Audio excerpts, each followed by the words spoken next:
So there's a mythology of investing.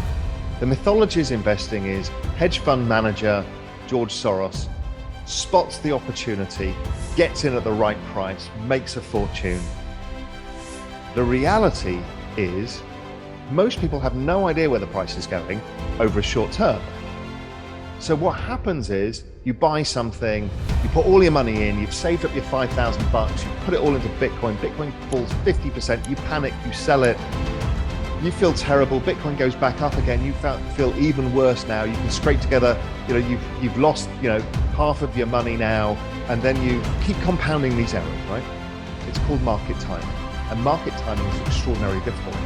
I do some market timing because that's been my job. In 30 years, I've done more than my 10,000 hours, a lot more than my 10,000 hours. And that doesn't make me very good at it either. I'm not bad at it in long-term investing, terrible at short-term. So what is dollar cost averaging? Dollar cost averaging is basically what everybody does with their 401k. The problem is with 401ks or retirement funds is nobody cares about them. You don't know what's in it. You have no ownership.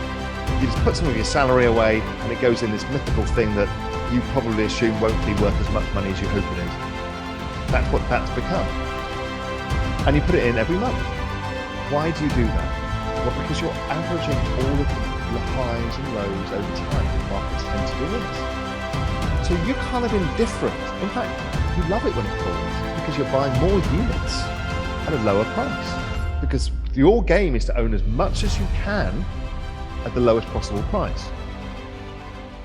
But if you don't know how to market time, and 99.9% of people don't and can't and shouldn't, then you just average in over time and magic will happen.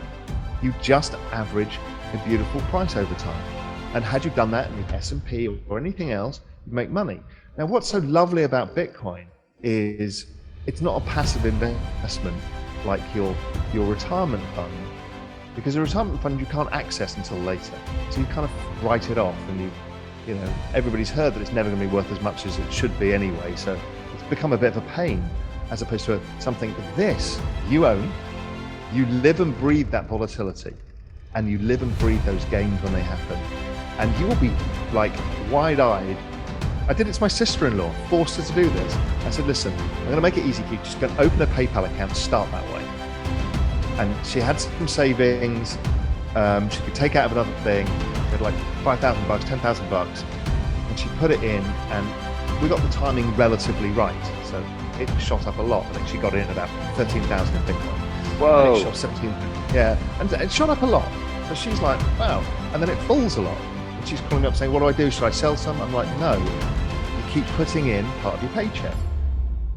And after all of these falls, these several falls, she starts to really understand that when they start falling a lot, she starts doubling the amount that she would have normally invested. And now she's taught herself to invest. Next thing I hear, oh, well, I bought some Ethereum. And this is how I'm dealing with that. So she's now looking at two different things. And she's now thinking about the asset allocation.